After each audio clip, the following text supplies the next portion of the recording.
apa-apa. Ya, kebanyakan anak-anak kita kalau belajar tidak berudu, mengambil pendapat yang ringan tadi. Baik, lanjut. Yang B, memegang kode Al-Quran atau kotaknya atau talinya juga tidak boleh kalau tidak dalam keadaan bersuci. Nah, ini kita sudah bahas juga ya. Ya, langsung aja ya. Terus C, lanjut. dalam keadaan darurat seperti kebakaran, banjir dan lain-lain boleh memegangnya walaupun dalam keadaan berhadas jikalau tidak memungkinkan untuk berwudu atau bertayamum. Kalau terjadi kebakaran, banjir dan sebagainya, kita melihat ada potongan Al-Quran,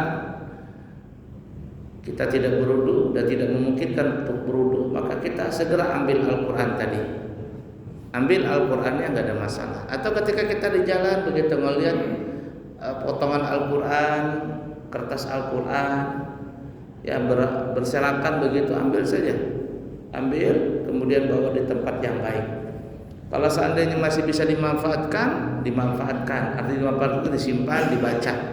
Tapi kalau tidak bisa dimanfaatkan lagi, umpama seperti ya potongan-potongan kertas, kalau anak-anak TPA itu kan banyak berhamburan kertas itu. Ambil, kemudian bakar. Bakar itu kita bukan niat menghina, tapi bakar itu adalah untuk menyelamatkan segalanya. Karena Sayyidina Utsman waktu beliau di zaman beliau mengumpulkan para sahabat untuk menjadikan satu ragam tulisan Al-Quran yang kita kenal namanya Rasul Utsmani. Itu tulisan Al-Quran yang sekarang itu namanya Rasul Utsmani. Itu dikumpulkan jadi satu, ya, disepakati oleh ulama. Makanya Al-Quran itu adalah hadisnya mutawatir. Hadis mutawatir itu adalah tidak ada keraguan tentang kesahihan Al-Quran tadi.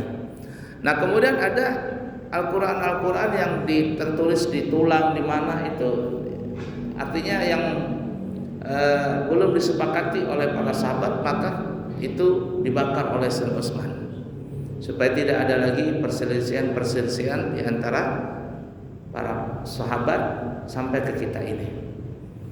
Nah, mudah dipaham ya. Baik, lanjut. D, hukum memegang atau membawa Al-Quran yang Al-Quran itu ada tafsirnya adalah apabila huruf-huruf tafsirnya lebih banyak maka boleh, dan apabila huruf-huruf Al-Quran lebih banyak atau huruf-huruf Al-Quran dan tafsirnya sama banyak maka haram hukumnya menyentuh dan membawanya. Ini kita sudah bahas juga kayaknya ya. Memegang Al-Quran yang ada tafsirnya, atau sekarang kita lihat ada terjemahannya. Kalau terjemahannya itu tulisannya terjemahan lebih banyak daripada huruf Al-Quran, itu boleh dipegang keseluruhan ya, megang keseluruhan. Tapi kalau seandainya satu-satu, ini bermasalah nanti. Sama kita megang megang kitab Risalah Amaliyah, ada Yasin Tabarak Waqi'ah, tapi di situ ada doa-doa dan sebagainya.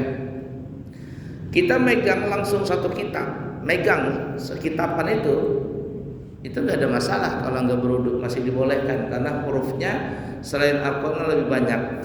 Tapi kalau kita buka per lembar, cek lembaran pertama, kedua dan seterusnya, itu surah Yasin.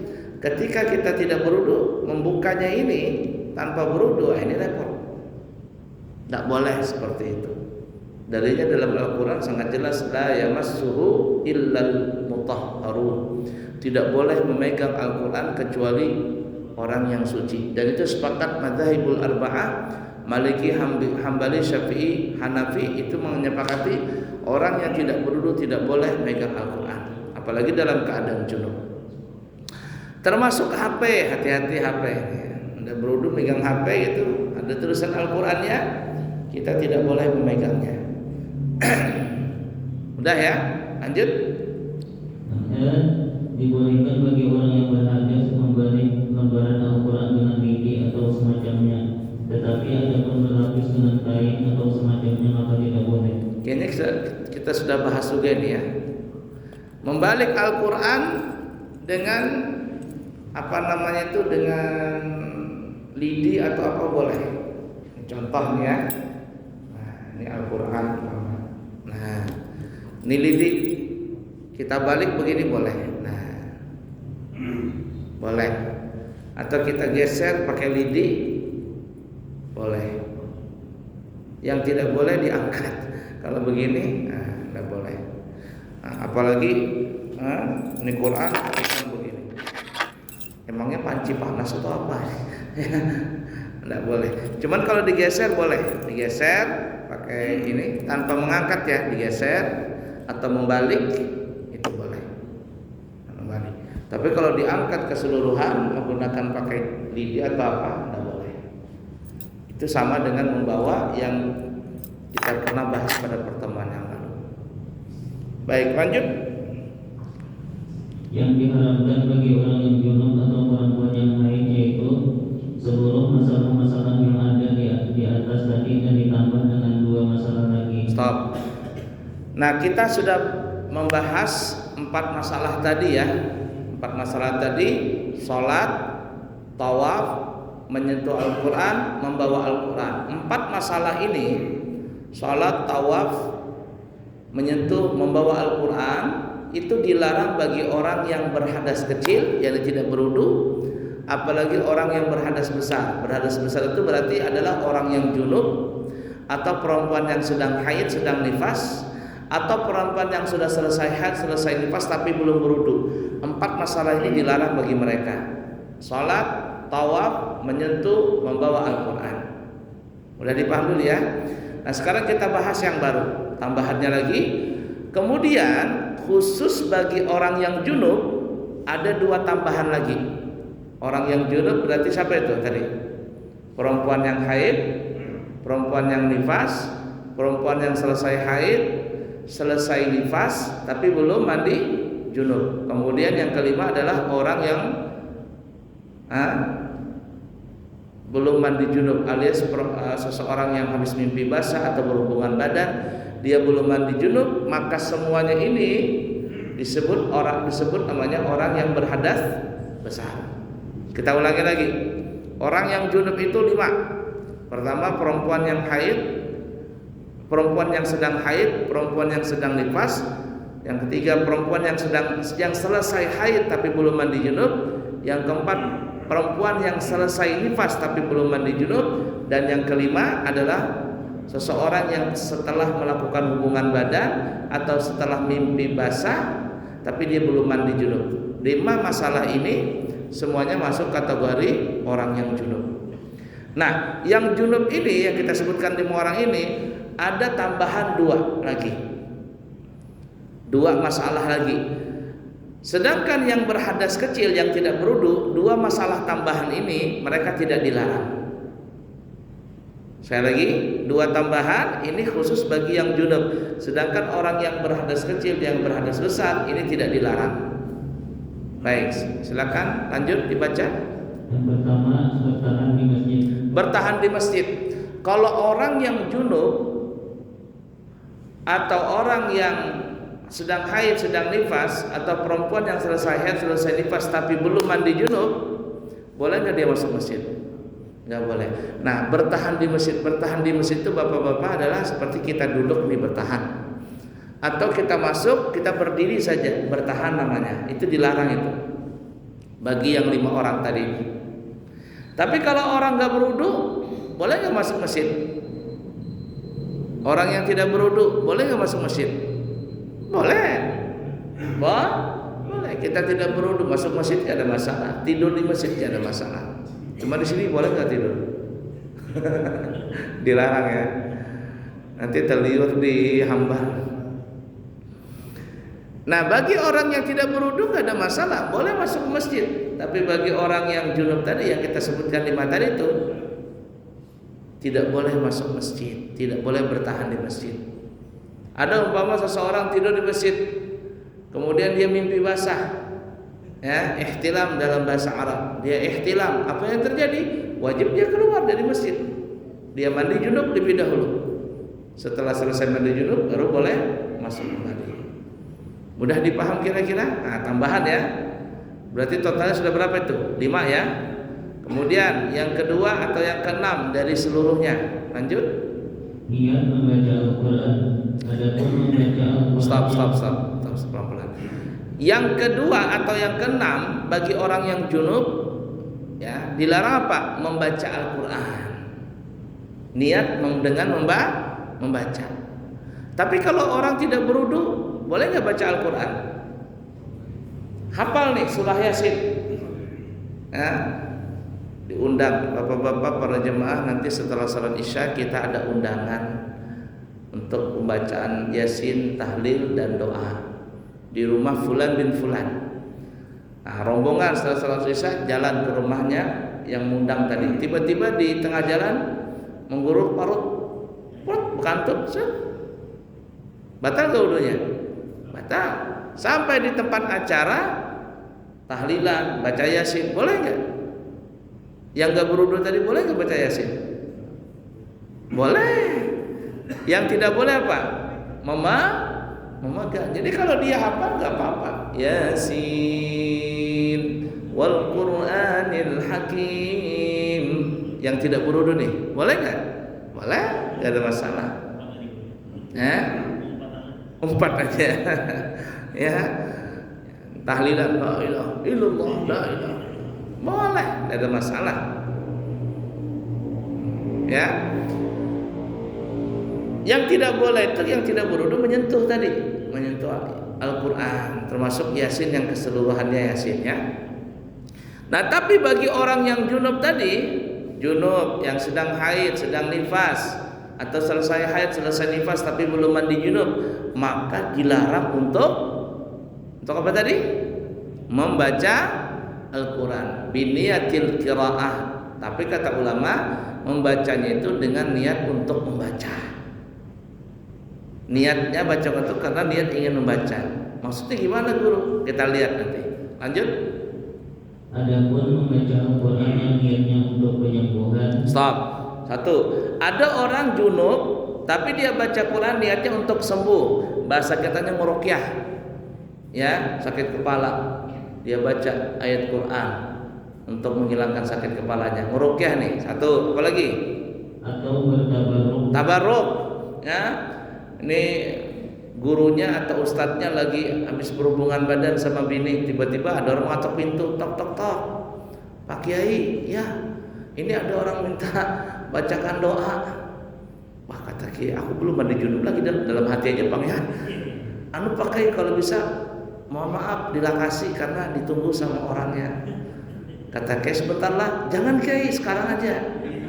Itu orangnya pakai Fortuner, jadi Kiai kalau aku mandi boleh ya kada jadi dapat duit.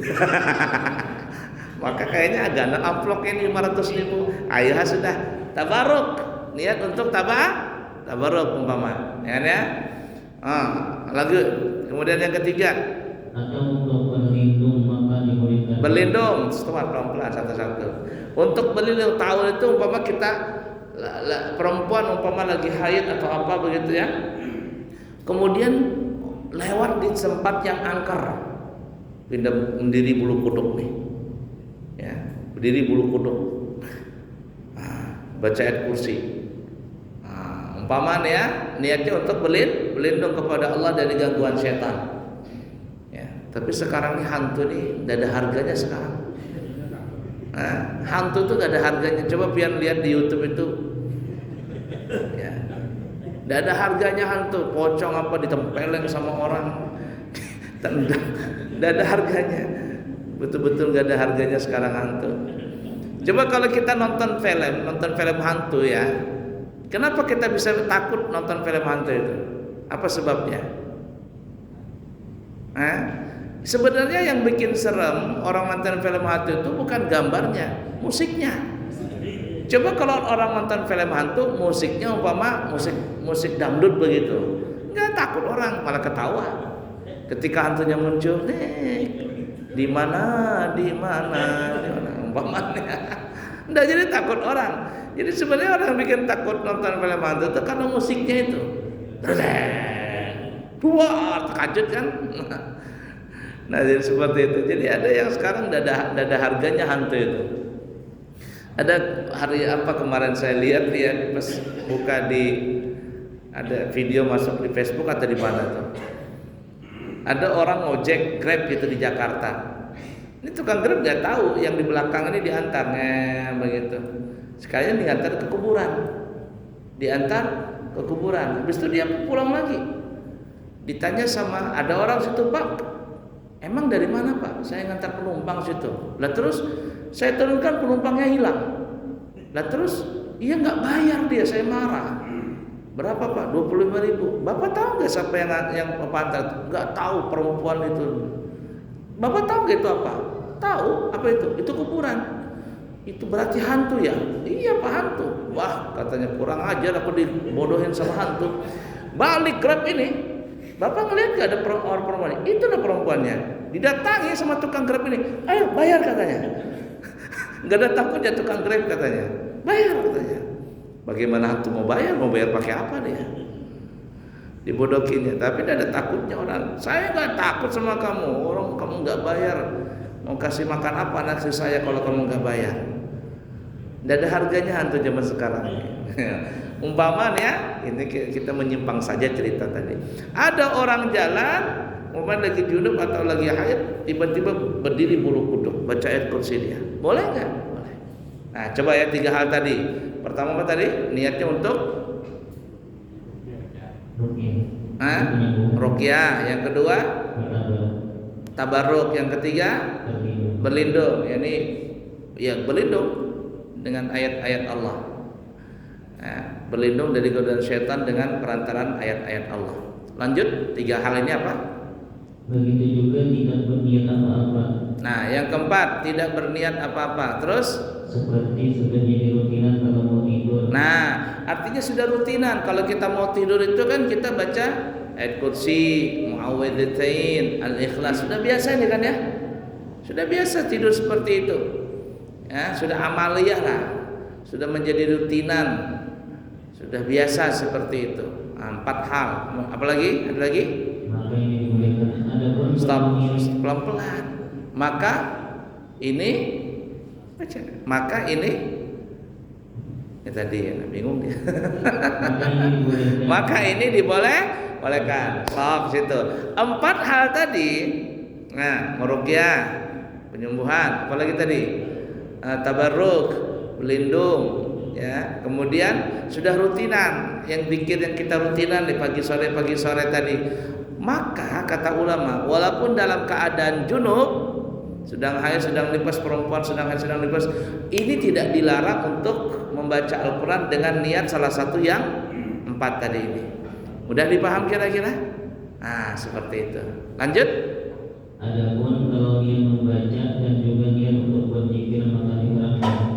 Kalau seandainya dia gabungkan niat membaca, niat zikir, maka hukumnya apa tadi?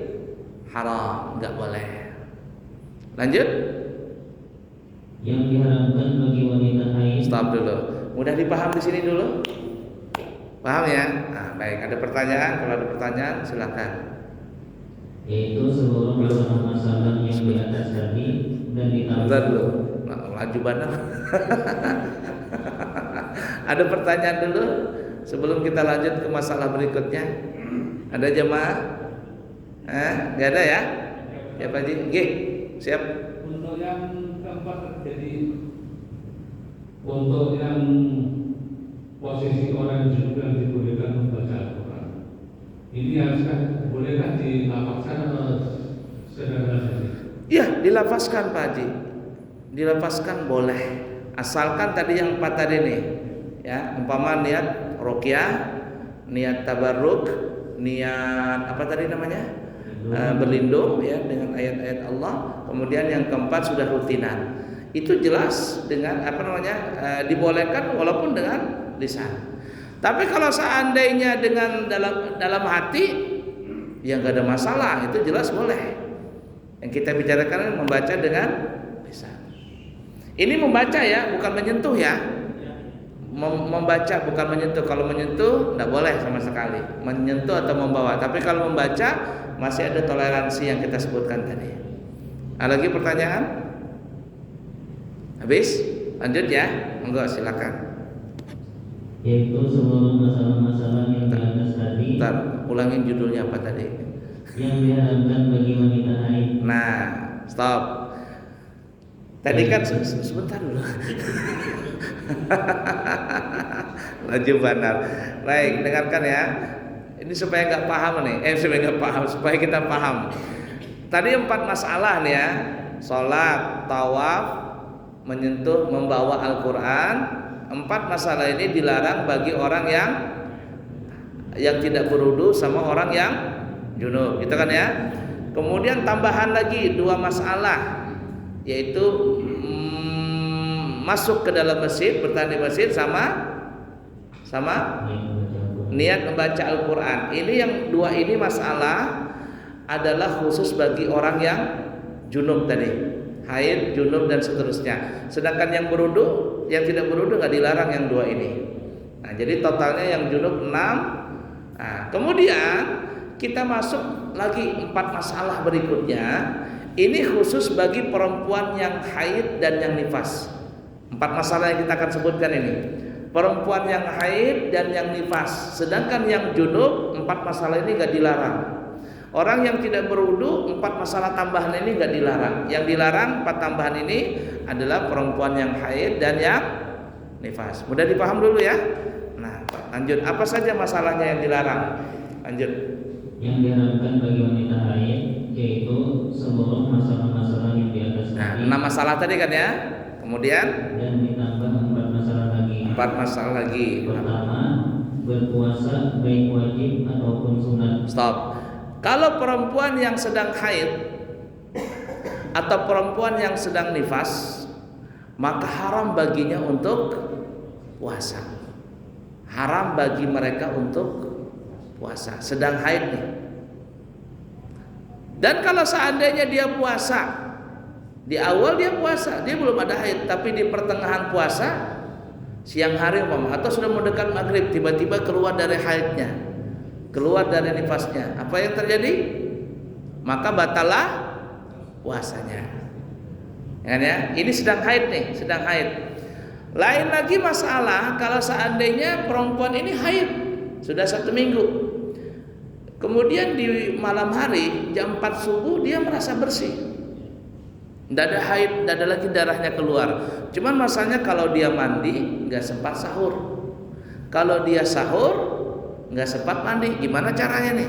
Buah si malakama nih. Ya, kalau mandi nggak sempat sahur, kalau dia sahur nggak sempat mandi. Artinya mandinya nggak sempat sebelum subuh. Yang mana caranya nih? Nah, berudulah dia dulu, karena selesai haid sudah ya. Dia berudu lalu dia makan. Dia berudu dulu lalu dia makan. Setelah dia makan, jikalau dia sempat mandi, nggak apa-apa, bagus. Tapi kalau dia nggak sempat mandi nih, maka mandinya pun setelah subuh nggak apa-apa. Ya kan ya? Setelah subuh nggak apa-apa. Bagaimana dengan puasanya? Batal apa enggak? Jawabannya tidak batal. Paham nggak kira-kira dulu nih? Kenapa? Karena bersih haidnya sebelum subuh.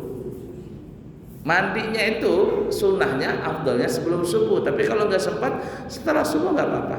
Yang penting jadi patokannya itu bersih haidnya adalah sebelum masuk subuh. Tapi kalau seandainya dia bersih jam 6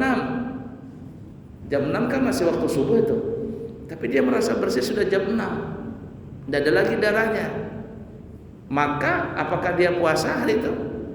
Jawabannya tidak puasa. Kenapa? Karena setelah subuh itu masih ada darah keluar. Mudah nggak dipaham? Jadi patokannya di darahnya itu di mana keluarnya, di waktu mana? Baik. Jadi perempuan yang sedang haid nih, termasuk perempuan yang sedang nifas, masuk itu nggak boleh puasa. Tapi kalau orang yang junub, wajib nggak puasa? Wajib. Tadi malam nih suami istri berhubungan badan. Mungkin keuyuhan atau apa, terguring dia. Tiba-tiba adzan subuh masuk, Allahu Akbar, Allahu Akbar. Terbangun, kata abahnya, kata mamanya, nah belum sempat mandi junub lagi. Mana belum sempat mandi junub, mana belum sempat bersahur. Gimana hukumnya? Puasanya besok sah apa tidak? Loh, sah atau tidak puasanya? Jawabannya Sah, wajib bagi dia untuk puasa. Lalu mandi junub enggak? Tentulah mandi junub. Walaupun setelah subuh, iya tetap wajib mandi junub. Setelah dia mandi junub, maka dia salat subuh dan lanjutkanlah puasanya. Mudah dipaham kira-kira? Baik. Nah, jadi yang ke berapa? Ketujuh, tambahan bagi khusus bagi yang haid dan nifas. Sedang haid sedang nifas adalah puasa. Lanjut yang ke-8. Tetapi kalau sudah selesai haid, sekalipun dia belum mandi, maka diwajibkan baginya untuk berpuasa. Nah, itu yang kita sebutkan tadi. Lanjut. Yang kedua, melewati masjid dari pintu yang satu ke pintu satu yang lain kalau takut akan kebocoran. Nah, jadi perempuan yang sedang haid, yang sedang nifas, itu kalau yang melewati pintu hukumnya haram, melewati masjid itu hukumnya haram. Jikalau takut tercecer. Yang nggak boleh tuh gini ya, umpama masuk satu pintu sini, pintu sana keluar. Kalau dia takut bocor itu haram. Tapi kalau dia nggak takut bocor, cuman melintas saja, begitu. Melintas itu tanpa berhenti, nggak apa-apa. Yang dilarang tadi yang mana ya? Berhenti. Walaupun dia cuma berdiri. Tapi kalau cuma lewat begitu, masuk pintu satu ke pintu lain, bagi perempuan yang sedang haid, perempuan yang sedang nifas, itu nggak apa-apa asalkan tidak takut kebocoran. Kalau takut kebocoran hukumnya haram. Cuman orang kita biasanya kalau sudah sedang haid, sedang nifas itu tidak mau masuk masjid. Ya. Baik, lanjut. Yang ketiga, Tolak. Siapa yang tolak itu bahasanya bercerai, ya, menceraikan istrinya. Kalau perempuan, seorang perempuan sedang lagi haid, sedang haidnya, kalau nifas sedang haid, maka hukumnya haram bagi sang suami itu mentolak istrinya. Yang haram siapa? Suaminya. Suaminya yang haram. Tolaknya jatuh, tapi hukumnya haram. Itu kalau suami yang menggugat cerai. Tapi kalau istri yang menggugat cerai, ya tanggung resiko sendiri. Nah, kata ulama, kenapa kalau perempuan yang sedang haid diharamkan bagi suami untuk menceraikannya? Karena alasannya itu akan memperpanjang masa iddah si perempuan tadi. Yang tadinya mungkin 90 hari saja, tapi karena ditolak waktu sedang haid, maka bisa sampai 100 hari atau 115 hari, 105 hari. Jadi lebih panjang lagi haid masa iddahnya. Nah, pokoknya intinya kalau perempuan yang sedang haid itu suaminya haram untuk mencerainya. Jadi kalau ada yang kepingin menceraikan istrinya, perhatikan dulu istrinya sudah bersih, kemudian ketika dia bersih tanpa dicampurin, baru suami itu boleh menceraikannya. Kalau menceraikannya waktu sedang haid, hukumnya haram. Yang haram bukan istri, yang haram suaminya, karena memperpanjang masa iddahnya. Kecuali kalau sang perempuan itu yang menggugat cerai dirinya sendiri. Lanjut. Yang keempat, bermesra-mesraan dengan sesuatu di antara pusat dan lutut.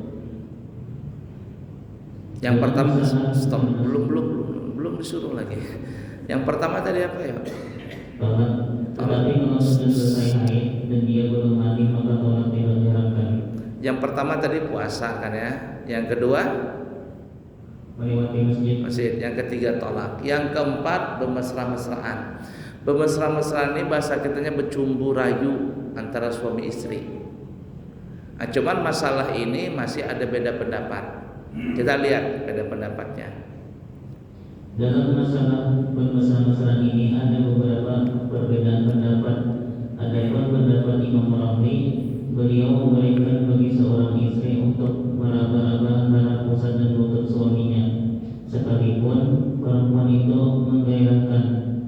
Tetapi adapun pendapat Imam Ibnu Hajar, dalam masalah ini beliau mengatakan haram jika sang istri itu menggairahkan. Adapun pendapatnya Imam Zakaria Al-Ansari dan Imam Ibnu Hajar, mereka mengatakan haram hukumnya bersentuhan walaupun bukan di antara pusat dan lutut. Dan walaupun tidak pakai syahwat, dan mereka mengatakan tidak haram hukumnya kalau memandang pakai syahwat. Sebagian ulama mengatakan yang diharamkan untuk bermesra-mesraan ialah memandang dengan pakai syahwat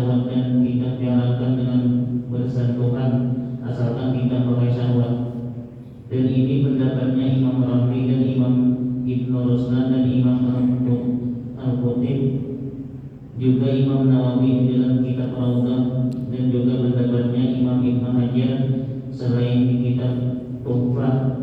Alhasil dalam masalah bermesra-mesraan ini ada 3 pendapat. Terus Yang A, yang sepakat para ulama ialah bersetubuh dan bermesraan pakai syahwat. Yang B, yang sepakat kebanyakan para ulama ialah memandang dengan tidak pakai syahwat. Yang C, yang perbedaan pendapat para ulama ialah bermesra-mesraan tidak pakai syahwat dan memakai dan memandang pakai syahwat. habiskan.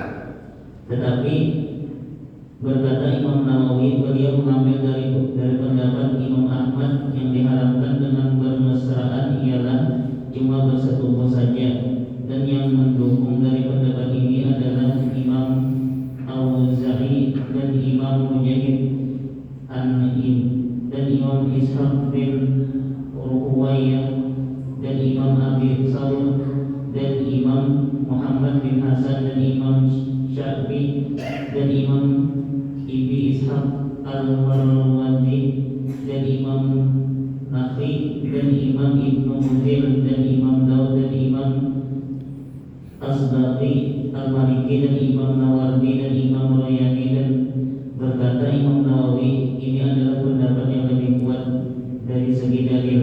Baik. Bis. Apabila terkait Stop. Yang keempat atau yang ke-10, yang haram bagi perempuan yang sedang haid dan yang sedang nifas adalah bermesra-mesraan, atau selesai haid selesai nifas juga itu bermesra-mesraan. Cuman masalah bermesra-mesraan ini ada beda pendapat. Tapi kebanyakan ulama mengatakan sebenarnya yang haram itu adalah melakukan hubungan badan. Melakukan hubungan badan ini adalah maksudnya jangan sampai ibarat kata jari masuk ke cincin. Pahamlah maksudnya. Intinya itu. Tapi kenapa ada ulama yang mengharamkan untuk bermesra-mesraan? Karena khawatir gara-gara bermesraan nanti pas tercabur. Itu yang ditakutkan sama ulama. Nah, daripada maka ulama mengharamkan sekalian.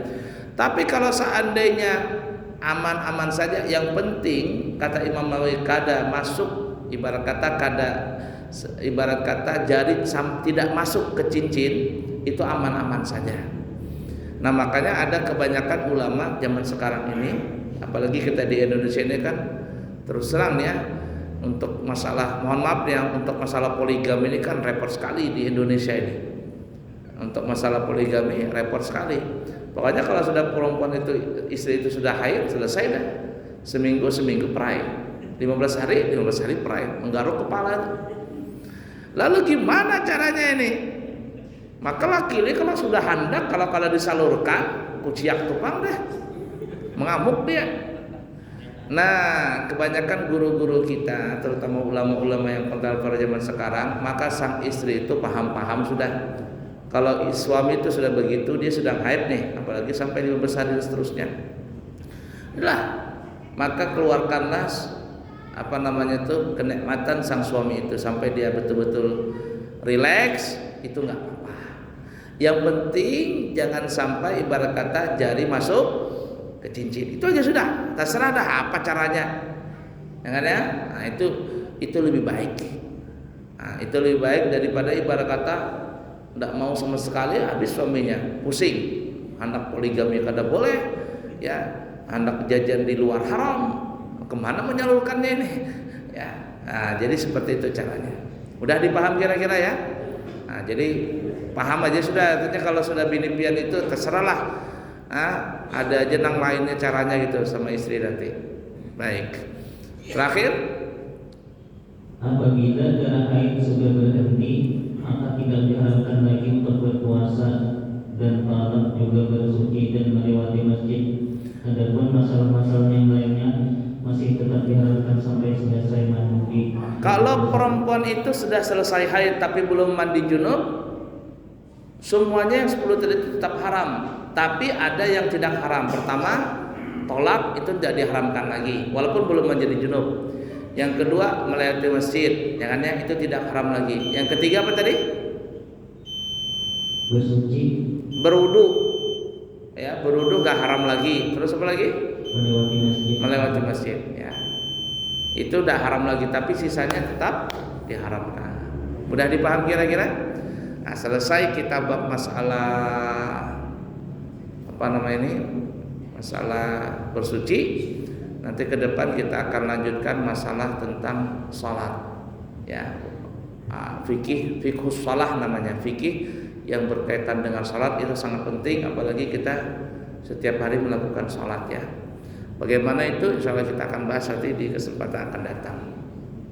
Sebelum kami tutup, insya Allah kami pribadi nanti akan membawa jamaah lagi di bulan Agustus, bawa jamaah umroh. Ya, Agustus, September dan seterusnya kita ada keberangkatan. Siapa tahu para jamaah ada yang kepingin berangkat umroh dengan kami, itu masih ada, kita buka seatnya. Harganya 9 hari 29 juta. Sudah lengkap keberangkatan dari Balikpapan. Artinya tiket pesawat Balikpapan sudah dijamin, perlengkapan umrah dijamin, hotel dijamin. 29 juta dengan 9 hari. Ada juga yang 12 hari, cuma rata-rata banyak ngambil 12 hari, yaitu dengan harga 32 juta rupiah. Sudah dari Balikpapan tiketnya sudah lengkap semuanya. Pian cari aja di Balikpapan, kayaknya nggak ada yang murah dari ini. Ya, siapa tahu ada yang berminat, segera mendaftar ya, karena takut nanti seatnya kepenuhan. Nah, yang penting ada paspor masih berlaku, kemudian ada vaksin 1, 2 dan booster.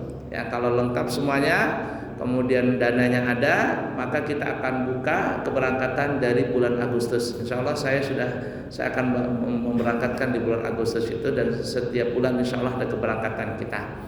Kemudian kita juga menerima badal haji.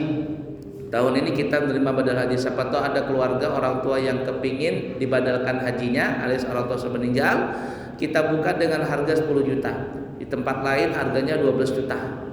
Tadi sore ada yang kepingin membadalkan haji, kita buka dengan harga 10 juta. Di tempat lain 12 juta, 15 juta dan seterusnya. Kita 10 juta saja. Kemudian siapa tahu ada juga yang ingin membadalkan umrah. Insya Allah nanti saya sendiri yang membadalkan di bulan Agustus. Kita buka dengan harga 3 juta rupiah per badal umrah. Di tempat lain harganya sudah sampai 3,5 juta atau 4 juta. Kita cuma buka 3 juta rupiah per badalnya, per badal umrah. Siapa tahu yang lebih berminat, maka nanti bisa menghubungi kami pribadi. Yang baik dari Allah, yang buruk dari pribadi. Subhanakallahumma wa bihamdika, asyhadu an la ilaha illa anta, astaghfiruka wa atubu ilaik. Wa akhiru kalam, assalamualaikum warahmatullahi wabarakatuh.